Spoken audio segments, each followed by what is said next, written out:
안녕하세요. 매일 헌법 3월 19일입니다. 수요일이에요. 오늘도 저랑 같이 해주셔서 감사합니다.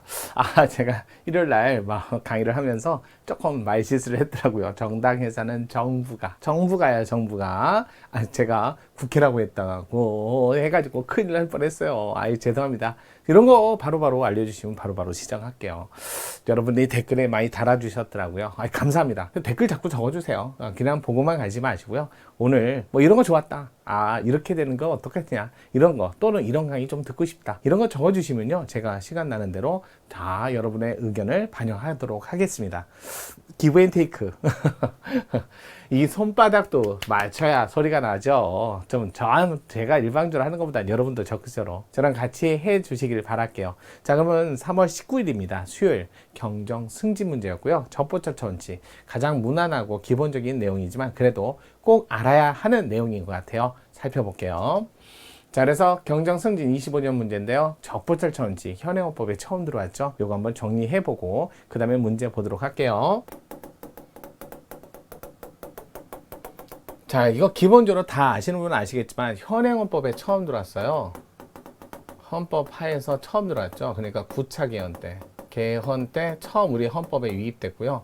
적법절차 원칙은 대륙법계가 아니라 영미법계에서 특히 미국에서 확립됐죠. 영미법계 대표적인 게 바로 적법절차 원칙이죠. 그러다 보니까 대륙법계에서 나오는 법률요법, 법계에서 나오는 실체법으로서 실체법으로서 이건 적법절차 원칙인 실체법, 법률요법라고 했을 때 요 실체법에 관한 사항을 법률에 근거를 두세요라는 법치주의.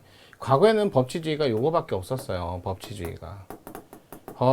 법으로 합니다. 맞아요. 근데 이제는 절차도 법으로 합니다. 그래서 요것도 이제 들어오게 됐다는 거죠. 여기 법 써 있잖아요. 그 법이 바로 요 법이죠. 그러니까 지금은요, 여기에만 국한한 게 아니라 어디도 여기까지도 이렇게 확대됐다라고 보면 돼요. 법치주의가 이렇게 확대됐다. 그래서 그게 확대된 게 바로 9차 개헌이라는 거예요. 단순히 이제 법에 유무죄를, 권리의무의 변동을, 유무죄를 또는 권리의무의 변동을, 의무의 변동을 일으키는 내용만 들어있는 게 아니라 그거에 대한 사전 또는 사후 이 절차에 관한 규정도 이것도 이제 법에 포함된다는 거예요. 다만 이 사후 사전 절차에 관한 규정이 법에만 있으면 되는 게 아니라 법으로만 하면 안 되는 게 아니라 적정한 절차여야 된다는 거죠. 적정한 절차가 법에 마련되어 있을 것. 마련될 것을 요구하는 것으로 확대됐다는 거예요. 이런 의미를 갖고 있어요. 그래서 그러면 여기에 처음에 들어온 거는 형사 절차, 신체의 자유. 그러니까 뭐 형사 절차로가 뭐 그렇게 국한에서 들어왔지만 신체의 자유 중 자유 영역에서도 형사 절차에서 자 이렇게 국한돼서 들어왔다가 점점 확대. 그래서 지금은 입법, 사법, 그다음에 행정 모든 영역에서 그래서 지켜진다. 그래서 지금 행정 영역에 행정 절차법이 마련됐고요. 물론 사법 절차에서는 형사소송법이라든지 이런 절차법이 있고요. 입법에 관한 절차도 있어요. 입법 절차. 그래서 국회법에 이런 식으로 모든 영역에서 적용된다. 다만 이게 기본권이라는 조문으로서 12조 1항 사망은 예외예요. 사망은 예외예요. 예외. 이렇게 요게 그 기본권으로서 보장받으니까 주관적 공권성을 가져야죠. 그러면 누구하고 누구 관계? 국가 대 국민 간의 관계에서 이렇게 그래서 국민의 기본권을 주장하는 이런 시스템이 들어야죠. 이게 주관적 공권이잖아요.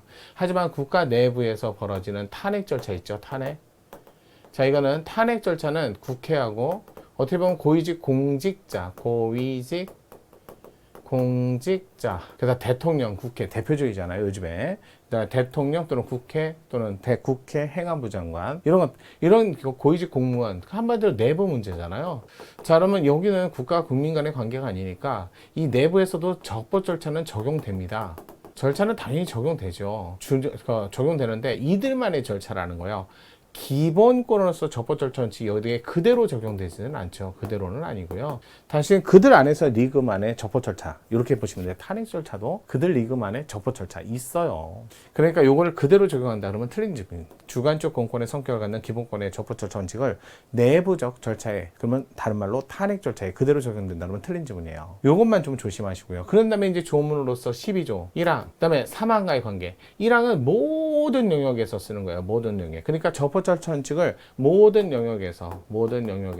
그래서 여기는 입법, 행정, 사법 가리지 않습니다. 그래서 모든 영역에서 국민은 법, 절차의 원칙을, 그러면서 절차가 법에 있고 그 법에 있는 절차는 적정할 것까지 요구한다. 이런 뜻이잖아요. 적정한 절차가 법에 마련되어 있을 것. 그러면서 모든 영역에서 쓰는데 체포, 구속, 압수수색, 체포, 구속, 압수, 수색, 신문 이렇게 되어 있어요. 그 다음에 처벌, 보완 처분, 강제노역 이렇게 되어 있어요. 그러면서 뭐라 온다? 법률에 의하지 않고는 체포, 구속, 압수수색. 여기는 법률과 적법한 절차에 의하지 않고는 이렇게 조문을 잘 암기하셔야 돼요. 법률과 적법한 절차로 되어 있는지 아니면 법률만 딸랑 있는지 이것도 구별하셔야죠. 이게 일반 모든 영역에서 적용된다는 거예요. 그런데 신체 구금 같은 아주 강제 어디에서요? 수사 절차상에서. 신체 구금 강제 이런 말이 나오면 이거는 조심해야 되잖아요. 이거는 그 많은 절차 중에서 이것만 쪽 뽑아갖고 이건 조심해라 라고 하는 거죠. 그럼 이거는 어떻게 해? 자, 이걸 12조 3항에다 규정을 둔 거예요. 그래서 여기는 아무래도 공권력 작용이 남용될 우려가 높기 때문에 남용 우려가 높은 영역이니까 그래서 법원에 승인을 받아라, 통제를 받아라. 그래서 통제를 받게 함으로써 그들의 권력을 남용을 방지하기 위해서 검사가 법원에 신청해서 영장받아서 강제하라는 거예요. 그래서 수사당 강제는 반드시 검사가 신청하는 영장에서 법원이 발부하는 영장에 의해서 이렇게 발부하는 영장으로 이렇게 통제를 하는 거죠. 이걸 신청해서 받은 허가장이라고 하잖아요. 이렇게 규정을 둔 거예요. 그러면 법원에서 직권으로 발부한 건 굳이 공권력 행사의 남용을 방지할 우려가 좀 적잖아요. 그래서 법원에서 직접 직권으로 발부하는 명령장은 그거는 굳이 검사가 신청하는 게 아니고 남용 우려가 없으니까 12조 1항이 근거라는 거죠. 모든 절차에서 쓰는 조문에 따라 하면 되니까요. 그래서 12조 1항하고 3항은 잘 구별을 하셔야 돼요. 1항과 3항은 그러니까 어떻게 보면 벤다이어그램 안에서도 이렇게 보시면 돼요. 신체 신체상 강제, 자, 그것도 수사상 필요에 따라서 강제가 되는 이런 포인트라면 이거는 반드시 12조 3항에 따라 엄격하게, 하지만 일반적으로 모든 영역에서는 12조 2항에 따라 이렇게 된 거죠. 그러니까 이게 중첩적으로 된 건 이유는 그만큼 중요하니까, 남용이 우려되니까. 그래서 12조 1항과 3항 관계를 반드시 잘 구별을 하셔야 돼요. 이걸 알아야. 그 다음에 이제 여러분 아시죠? 현행범 체포, 긴급 체포 이럴 때 긴급 체포 요건은 장기 3년 이상 해당되는 범죄 관련이 있을 때, 그럴 때는 영장 없이 체포하고 48시간 이상 구금할 필요가 있으면 48시간 이내 검사가 신청을 하라는 거죠. 영장 신청. 그걸 구속영장이라고 합니다. 기본적으로 이건 아셔야 돼요. 자, 그런 다음에 조심해야 될 게, 우리나라에서 자, 영장 받아서 미리 사전에 하는 건 맞지만, 여러분 영장 받았는데 이 영장을 받은 다음에 당사자한테 미리 사전 통지할 필요가 있나요? 특히 조심해야 될 게 딱 두 군데예요. 압수수색 영장이요. 감사예요, 감사. 이 두 개는 미리 사전에 통지를 하면 감사가 되겠어요? 압수수색 될까요? 안 되죠. 그래서 압수수색하고 감사 나오면요, 사전 통지를 하지 않는다 해도 적법절차 원칙에 반하지 않습니다. 그리고 그렇게 판단을 하셔야 돼요. 그 다음에 적법절차 원칙은 사전에 절차를 거치라는 건데, 그게 아니라 과잉금지 원칙은 다른 거죠. 여기 권리 의무, 자, 요거 그 다음에 유죄 무죄, 유무가 아니라 유죄 무죄, 아이고 죄자.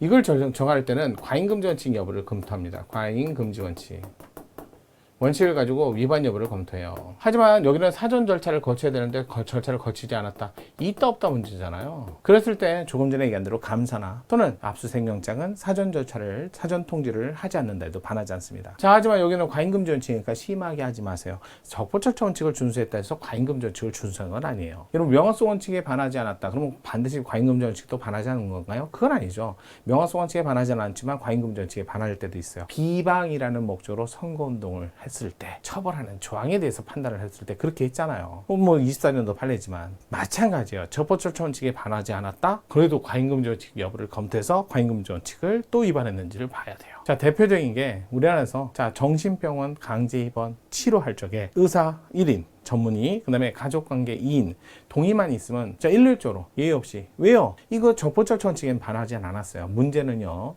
아니 정신질병의 종류가 그렇게 다양하고 복잡한데 근데 일률적으로 예의 없이 그렇게 모두 다 동일하게 그건 너무 심했다. 과잉검증 측에 반했다. 이거잖아요. 근데 적법절차원 측에 반하지는 않았어도 과잉검증 측을 따로 검토해야 된다는 거예요. 이것도 알아두시길 바랄게요. 내용은 많지만 이 정도 볼게요. 적법절차 원칙에 관한 설명으로 적절치하는 거 1번 헌법 12조 1항은 적법절차 원칙의 일반 조항이고 12조 3항은 적법절차 원칙의 기본권 제한의 정도가 가장 심한 형사상 강제, 수사상 강제, 기본권을 더욱 강하게 보장하려는 의지를 담아 법원의 승인 절차를 얻도록 한 거죠. 통제를 받도록 한 거.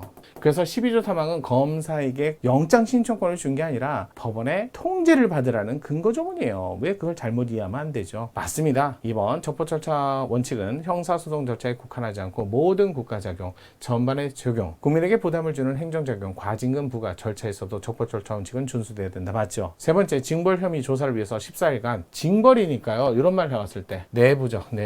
자, 조사실에 분리수용하고 공동행사 참가 처우를 제한한 교도소장. 이게 교정시설에서 징벌이잖아요. 금지처분을 위해서 사전에 조사를 하기 위해서 14일간 자, 아무래도 좀 분리를 해야죠. 그래서 법원의 개별적 통제 절차를 두고 있지 않는다 해도 이거는 범죄 수사가 아니잖아요. 형사상 강제가 아니라는 거예요. 강제가 아니니까 법원의 통제를 받을 필요가 없다는 거죠. 그래서 반드시 받을 필요가 없다는 거예요. 반드시라는 말을 쓸 필요가 없다는 거죠. 따라서 안타는 점만 가지고 적법절차 원칙에 위반된 것이라 볼 수는 없다. 맞는 지문. 네 번째, 전자우편 압수수색이에요. 집행하는 경우에 급속을 요할 때 좀 급소국도 요한대요. 근데 사전 통지 절차를 하면 뭐 급속이나 압수수색이 안 되잖아요. 사전 통지를 생략할 수 있도록 한 형사소송법 조항은 피의자 등이 압수수색 사실을 사전에 통지받을 권리 및 이를 전제로 한 참여권을 제한받을 수밖에 없으므로 적법절차 원칙에 반한다? 노. 자, 압수수색하고 감사는 사전 통지 절차를 두지 않는다 해도 반하지 않는다. 암기하시고요. 따라서 정답은 4번 지문이었습니다. 이렇게 정리하시면 금방금방 넘어갈 수 있겠죠? 자, 오늘도 저랑 같이 하셨으니까 내일도 모레도 저랑 같이 하시죠?